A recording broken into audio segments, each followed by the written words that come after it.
అందరికీ నమస్కారం. Let me introduce my self. My name is Krishna Teja. నా పేరు కృష్ణ తేజ అండి. 2015 బ్యాచ్ ఐఏఎస్ ఆఫీసర్ని. నాకు ఇచ్చిన టాపిక్ వచ్చేసి ఎడ్యుకేషన్ గురించి మాట్లాడమన్నారు. I just thought I will share one of my life time experience about education. అందరిలానే నేను 10th టాపర్ని అయ్యాను, ఇంజనీరింగ్ టాపర్ని అయ్యాను. 10th ఇంటర్మీడియట్ ఇంజనీరింగ్ టాపర్ని అయిన తర్వాత ఆంధ్రాలో ప్రతి స్టూడెంట్లానే నాకు కూడా ఒక మల్టీనేషనల్ కంపెనీలో లక్షల్లో శాలరీతో ఒక మంచి జాబ్ వచ్చింది. నేను చాలా హ్యాపీగా జాబ్ చేస్తున్న టైంలో ఆ దేవుడు నాకు ఒక రూమ్మేట్ని ఇచ్చాడు. నిజం చెప్పాలంటే మా రూమ్మేట్కి అనమాట ఐఏఎస్ అవ్వాలన్న ఒక కోరిక. ఒకరోజు మా రూమ్మేట్ నాతో చెప్పాడు, తేజ నాకు ఐఏఎస్ అవ్వాలని ఉంది అని చెప్పాడు. నేను వెంబటనే ఏంటి ఐఏఎస్ అని అడిగాను. వెంబటనే వాడు నాతో అన్నాడు, జిల్లా కలెక్టర్ అవ్వాలని ఉంది అన్నాడు. నేను అప్పుడు వాడిని అడిగా, ఏంటి దాని ప్రత్యేకత, ఇక్కడ నీకు మంచి శాలరీ వస్తుంది కదా అంటే, అప్పుడు ఫస్ట్ టైం వాడు చెప్పాడు, ఒక ఐఏఎస్ అవుతే, ఒక జిల్లా కలెక్టర్ అవుతే జనాలకి ఏ విధంగా సేవ చేయొచ్చు అని చెప్పేసి. వాడు నిజం చెప్పాలంటే నన్ను మోటివేట్ చేసి వాడితో పాటు నన్ను కూడా తీసుకువెళ్ళి ఒక కోచింగ్ ఇన్స్టిట్యూట్లో ఐఏఎస్ చదవటం కోసం జాయిన్ చేశాడు. నేను వాడు ప్రతిరోజు ఈ ఐఏఎస్ కోసం కోచింగ్ ఇన్స్టిట్యూట్కి వెళ్ళి చదువుకొని రావటం జరిగింది.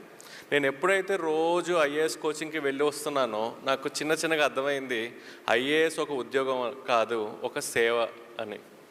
నేను కూడా చాలా నీట్గా, చాలా కాన్సన్ట్రేటెడ్గా ఐఏఎస్ ఎగ్జామ్కి చదవటం మొదలుపెట్టాను. అలా ఫస్ట్ టైం నేను ఐఏఎస్ ఎగ్జామ్ రాశాను. నేను ఫెయిల్ అయ్యాను. నేను ఫెయిల్ అయినప్పుడు నేను అనుకున్నాను, నాకు జాబ్ చేసే టైంలో బాగా చదువుకోవటానికి టైం దొరకపోవటం వల్ల నేను ఫెయిల్ అయ్యాను అనుకొని నేను జాబ్ రిజైన్ చేసి నెక్స్ట్ 1 year మొత్తం 24 గంటలు ఐఏఎస్ కోసమే ప్రిపేర్ అయ్యి సెకండ్ టైం నేను ఐఏఎస్ ఎగ్జామ్ రాశాను. సెకండ్ టైం నేను ఫెయిల్ అయ్యా. సెకండ్ టైం ఫెయిల్ అయినప్పుడు నేను అనుకున్నాను, నేను 10th టాపర్ని, ఇంటర్మీడియట్ టాపర్ని, ఇంజనీరింగ్ టాపర్ని, నేను ఎలా ఫెయిల్ అవుతాను, ఇది ఒక బ్యాడ్ లక్ అయ్యి ఉంటుందని చెప్పి ఇంకొక సంవత్సరం 24 గంటల ఐఏఎస్ కోసం చదివి ఇంకొక సంవత్సరం చదివిన తర్వాత 3వసారి ఐఏఎస్ ఎగ్జామ్ రాశా. 3వసారి కూడా నేను ఫెయిల్ అయ్యా.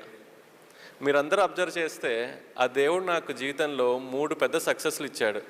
10వ తరగతి పెద్ద సక్సెస్ అయింది, ఇంటర్మీడియట్ పెద్ద సక్సెస్, ఇంజనీరింగ్ పెద్ద సక్సెస్.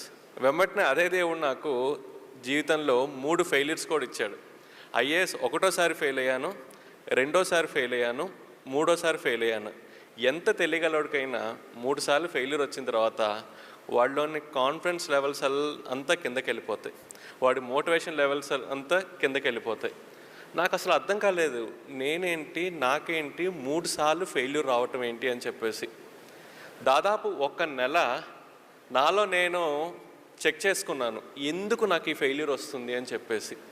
ఆ నెల రోజుల్లో నాలో నాకు ఒక తప్పు కూడా కనిపించలేదు.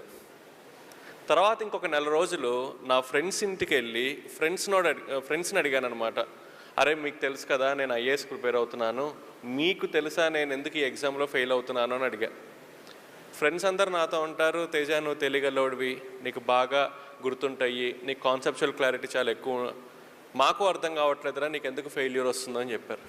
దాదాపు 1 నెల నాకు నేను పరిశీలించుకుంటే నాకు ఒక తప్పు కనిపించలేదు. ఇంకొక నెల నా స్నేహితులను అడిగినా నాకు ఒక తప్పు కనిపించలేదు.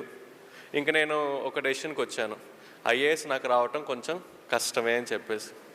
ఆ డెసిషన్కి వచ్చిన తర్వాత నేను ఒక ఐటీ కంపెనీకి జాబ్ కోసం అప్లై చేశాను. నాకున్న యూనివర్సిటీ క్రెడెన్షియల్స్కి నాకు వెంబటనే ఐటీ కంపెనీలో మంచి జాబ్ కూడా వచ్చింది. నాకు ఈ జాబ్ వచ్చిన విషయం నేను నా ఫ్రెండ్స్ అందరికీ ఫోన్ చేసి చెప్పానమాట, అరే ఇంకా నేను ఐఏఎస్ ఎగ్జామ్ రాయట్లేదు, ఐటీ జాబ్కి తిరిగి వెళ్ళిపోతున్నాను అని చెప్పేసి. నేను ఎప్పుడైతే ఈ విషయం నా ఫ్రెండ్స్కి చెప్పానో నా ఫ్రెండ్స్ నుంచి ఈ విషయం నా శత్రువులకు కూడా వెళ్ళింది, నా ఎనిమీస్కి కూడా తెలిసింది. నెక్స్ట్ డే మార్నింగ్ ఒక 6:30-7కి ముగ్గురు నన్ను చూడటానికి నా రూమ్కి వచ్చారు. వాళ్ళు బెల్ కొట్టారు, నేను డోర్ ఓపెన్ చేశాను. నిజం చెప్పాలంటే వచ్చింది 3 శత్రువులు. వచ్చింది నన్ను పలకరించడానికి కాదు, నన్ను ఎక్కిరించడానికి అనమాట. సరే శత్రువులైనా సరే నా రూమ్ దాకా వచ్చారు కాబట్టి ఆ ముగ్గురిని లోపలికి రమ్మని చెప్పాను, కూర్చోమని చెప్పాను. అందులో ఫస్ట్ శత్రువు నాతో కూర్చున్న తర్వాత, తేజ నువ్వు చాలా మంచి పని చేసావు, నీకు ఐఏఎస్ రావటం కష్టమే, నీకు ఐటీ జాబ్ చాలా కరెక్ట్ అన్నాడు. నేను ఓకే అని చెప్పాను. రెండో శత్రువు అన్నాడు, తేజ నీకు ఐఏఎస్ అసలు రాదు, నీకు ఐటీ జాబే కరెక్ట్ అన్నాడు. నేను సరే అన్నా. మూడో శత్రువు అన్నాడు, తేజ నీకు ఐటీ జాబ్ కరెక్ట్ అన్నాడు. నేను సరే అన్నా. ఆ ముగ్గురు శత్రువులు నాతో మాట్లాడిన తర్వాత నేను ఆ ముగ్గురితో చెప్పాను, నాకు తెలుసు నాకు ఐఏఎస్ రావటం కష్టమే అని. కాకపోతే నాకు అర్థం కానిది ఏంటంటే ఎందుకు నాకు ఐఏఎస్ రావటం కష్టం అని.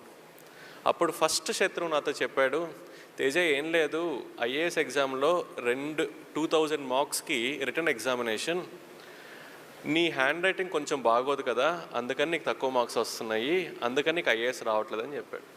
వాడు చెప్పింది నిజమే, నా హ్యాండ్ రైటింగ్ బాగోదు, కాకపోతే నాకు తెలియంది ఏంటంటే నా హ్యాండ్ రైటింగ్ కారణం వల్ల నాకు ఐఏఎస్ రావట్లేదన్న ఒక విషయం. రెండో శత్రువు నాతో చెప్పాడు, తేజ ఐఏఎస్ ఎగ్జామ్లో 2000 మార్క్స్కి రిటర్న్ ఎగ్జామ్ కదా, ఏదైనా క్వశ్చన్ ఇస్తే దానికి సమాధానం నువ్వు 1వ పాయింట్ 2వ పాయింట్ 3వ పాయింట్ అని పాయింట్ వైజ్ రాస్తావు, కానీ ఐఏఎస్లో మంచి మార్క్స్ రావాలంటే ఒక విషయం మంచి లాంగ్వేజ్లో కథలాగా రాస్తే ఎక్కువ మార్క్స్ వస్తాయి, నీకు అది తెలియదు అని చెప్పాడు. వాడు చెప్పింది కరెక్టే. నేను ఇంజనీరింగ్ స్టూడెంట్ని, ఏదైనా క్వశ్చన్ ఇస్తే 1వ పాయింట్ 2వ పాయింట్ 3వ పాయింట్ ఎట్లా రాయాలో నాకు తెలుసు, కానీ ఒక విషయం మంచి భాషలో ఒక ఆర్ట్స్ స్టూడెంట్ రాసే విధంగా రాయటం నేను ఎప్పుడు నేర్చుకోలేదు, నాకు తెలియదు. మూడో శత్రువు చెప్పాడు, తేజ నువ్వు ఏం మాట్లాడినా చాలా సూటిగా మాట్లాడతావు, కానీ ఇంటర్వ్యూలో చాలా డిప్లొమాటిక్గా మాట్లాడితేనే మంచి మార్క్స్ వస్తాయి, అది నీకు తెలియదు, అందుకని నీకు ఐఏఎస్ రావట్లేదని చెప్పాడు. అట్లా 3 శత్రువులు నాకు 3 కారణాలు చెప్పి వాళ్ళు తిరిగి వెళ్ళిపోయారు. ఆ క్షణంలో నాకు జీవితంలో ఒక సత్యం అర్థమైంది. ఏంటి అంటే మన జీవితంలో పాజిటివ్స్ ఏంటో తెలుసుకోవాలి అంటే మనం ఎవరిని అడగాలి? మన ఫ్రెండ్స్ని అడగాలి. అదే మన జీవితంలో నెగిటివ్స్ ఏంటో తెలుసుకోవాలంటే మనం అడగాల్సింది డైరెక్ట్గా వెళ్ళి మన శత్రువుల్ని. కారణం ఏంటి? మన శత్రువుల యొక్క పని ఏంటి? 24 గంటలు మనల్ని అబ్జర్వ్ చేస్తూ మనలో ఉన్న నెగిటివ్స్ ఐడెంటిఫై చేయటమే మన శత్రువుల పని. సో మనకన్నా మనలో ఉన్న నెగిటివ్స్ ఎవరికి తొందరగా తెలుస్తాయి? మన శత్రువులకి.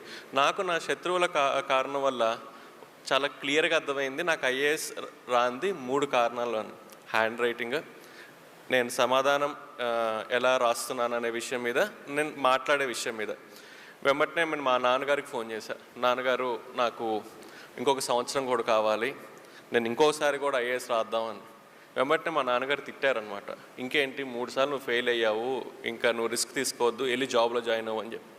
తర్వాత మా అమ్మకి ఫోన్ చేశాను, మా అమ్మ కూడా తిట్టింది. అప్పుడు నేను మా అక్కకి చేసి మా అక్కని అడిగా, అక్క అమ్మని నాన్నకి కన్విన్స్ చేసి నాకు 1 సంవత్సరం ఇప్పించు, దాని తర్వాత మీరేం చెప్తే అది చేస్తా అని చెప్పా. మా అక్క మా అమ్మ మా నాన్నకి కన్విన్స్ చేసి నాకు 1 సంవత్సరం నాకు ఇప్పించింది. అట్లా నా చేతికి 1 సంవత్సరం టైం వచ్చింది. 3 కారణాలు వచ్చాయి. ఫస్ట్ కారణం హ్యాండ్ రైటింగ్. నేను హ్యాండ్ రైటింగ్ కోసం వెతుకుతున్న సమయంలో ఒక రోడ్డు మీద ఒక ఇంటి ముందు ఒక బోర్డు ఉంది, ఇక్కడ హ్యాండ్ రైటింగ్ నేర్పబడును అని చెప్పి. నేను బండి తీసుకెళ్ళి అక్కడ ఆఫ్ చేసి బెల్ కొట్టాను. ఒక టీచర్ బయటకు వచ్చింది. నేను ఆ టీచర్ని అడిగాను, టీచర్ నాకు హ్యాండ్ రైటింగ్ నేర్పిస్తారా అని అడిగాను. వెంబటి నా టీచర్ అంది, ఇబ్బంది లేదండి, మీ అబ్బాయినో అమ్మాయినో తీసుకురండి, నేను నేర్పిస్తానంది. సో నేను అన్నాను, మా అబ్బాయికో అమ్మాయికో కాదండి, నాకు హ్యాండ్ రైటింగ్ నేర్చుకునే ఆమె షాక్ అయింది. ఇదేంటి 6 అడుగులుండి 25 వయసు ఉండి ఒకడు వచ్చి నన్ను హ్యాండ్ రైటింగ్ నేర్పించమంటున్నాడని చెప్పి. నేను ఆ టీచర్కి అర్థమయ్యే విధంగా చెప్పాను, టీచర్ నేను ఇట్లా ఐఏఎస్ అవుదాం అనుకుంటున్నాను, నా హ్యాండ్ రైటింగ్ కొంచెం బాగోదు, so I want to improve my hand writing అని. ఆమె నాకు 1 నెల రోజులు హ్యాండ్ రైటింగ్ నేర్పించింది. తర్వాత సంవత్సరం ప్రతిరోజు 2 గంటలు నేను హ్యాండ్ రైటింగ్ మాత్రమే ప్రాక్టీస్ చేశాను. ఈరోజు నేను నా ఆఫీస్లో నేను ఏమైనా ఫైల్ మీద రాస్తే మా క్లర్క్ కానీ నాతో పనిచేసే వాళ్ళు కానీ అడుగుతారు, సార్ ఇది ప్రింట్అవుటా హ్యాండ్ రైటింగా అని చెప్పి. ఆ విధంగా నేను నా హ్యాండ్ రైటింగ్ని మార్చుకున్నాను. రెండోది, ఒక సమాధానం ఒక ఆన్సర్ ఎలా రాయాలనే విషయం. ఆల్రెడీ ఐఏఎస్ వచ్చిన ఒక మేడం ఉంది, బాలలత మేడం అని చెప్పేసి. నేను ఆ మేడం ఇంటికి వెళ్ళి, మేడం నాకు ఒక క్వశ్చన్కి ఆన్సర్ ఎలా రాయాలో గైడ్ చేస్తారా అని అడిగాను. మేడం రేపు రా అంది. నేను రేపు వెళ్ళి మేడంని కలిసా. మళ్ళీ రేపు రా అంది. మళ్ళీ నెక్స్ట్ డే వెళ్ళి మేడంని కలిసా.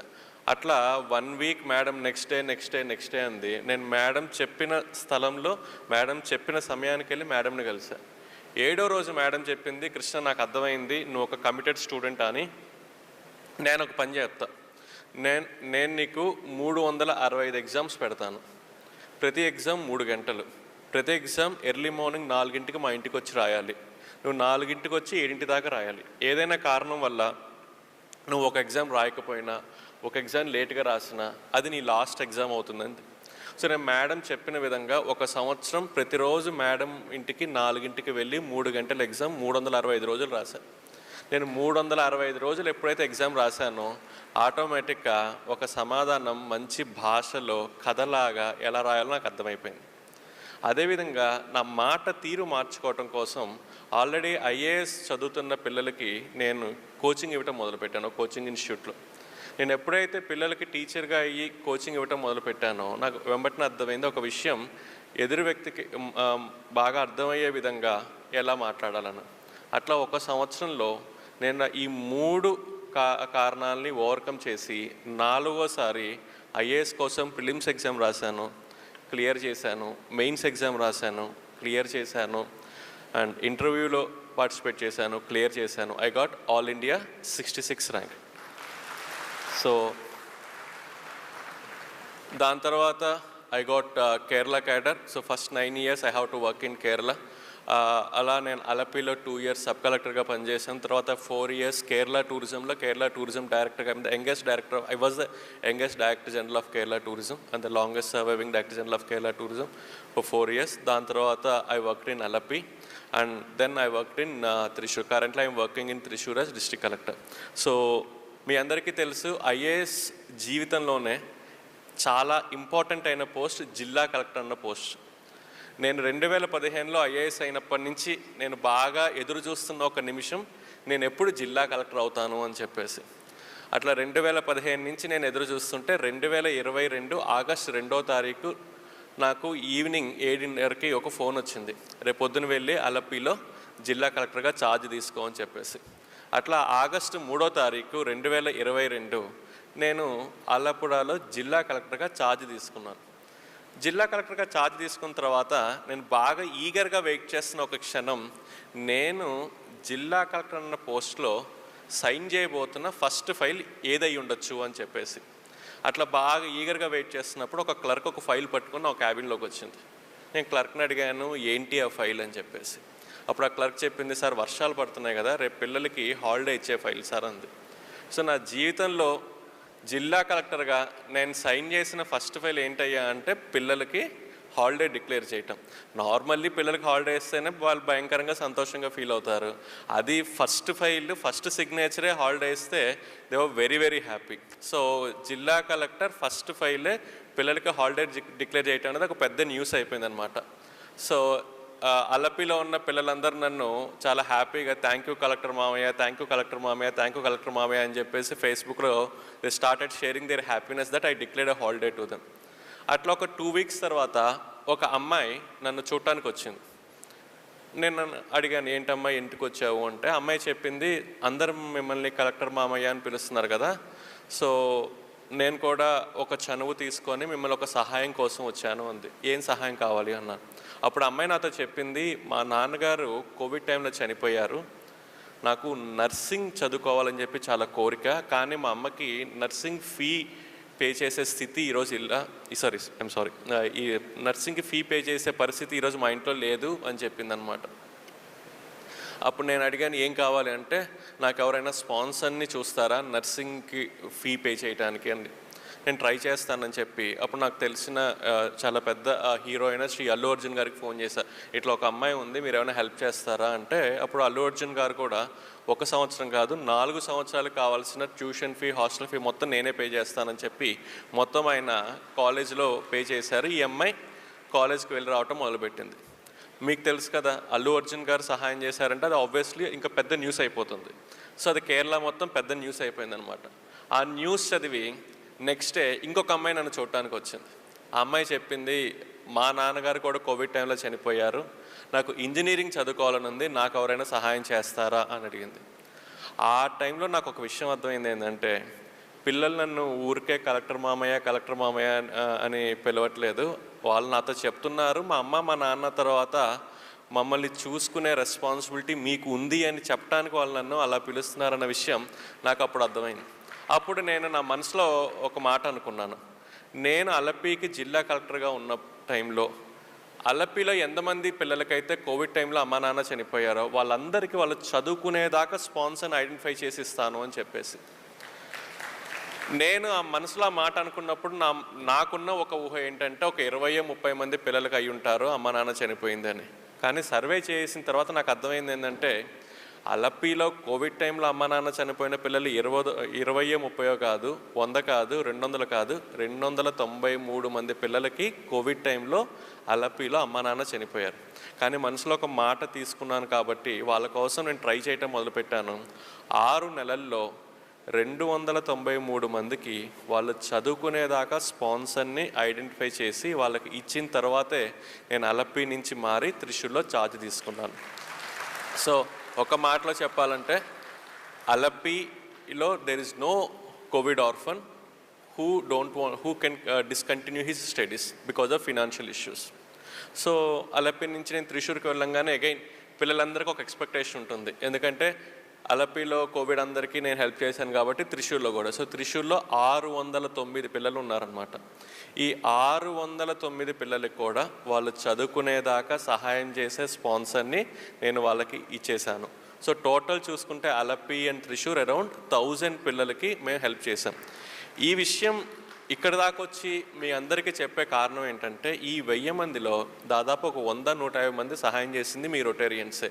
So I thought I should thank all of you for being part of this journey. నా ఒక జర్నీలో మీరందరూ భాగం అవటం వల్ల I thought I should share and I should personally thank the fraternity of Rotarians for coming forward and support. And చాలా కొంత టైంలో ఒక్కొక్కరు ఇండివిజువల్గా స్పాన్సర్ చేశారు, కొన్నిసార్లు రోటరీ యాజ్ ఎ బ్రాంచెస్గా స్పాన్సర్ చేసినాయి. But they came forward with welcoming hand. So thank you so much. So ఇవన్నీ మీకు చెప్పడానికి కారణం ఏంటంటే మీరు ఉన్న ప్లేస్లో కూడా ఇదే ఒక అవసరంతో పిల్లలు ఉన్నారు. అలపిలోనే కాదు పిల్లలకి అమ్మ నాన్న చనిపోయింది, త్రిశూర్లోనే కాదు పిల్లలకి కోవిడ్ టైంలో అమ్మ నాన్న చనిపోయింది. ఈవెన్ విజయవాడలో కూడా నాకు తెలిసి ఇదే ఒక పరిస్థితి ఉంటుంది, గుంటూరులో కూడా ఇదే పరిస్థితి ఉంటుంది, మీరున్న ఏరియాస్ కూడా ఇదే పరిస్థితి ఉంటుంది. So wherever it is possible try to support this children. There are this children. Okay, Covid కారణం వల్ల ఇబ్బంది పడుతున్న పిల్లలు ఉన్నారు. So they need your support. Looking forward and thank you so much for giving me this opportunity and hope I made it short and interactive. Thank you so much.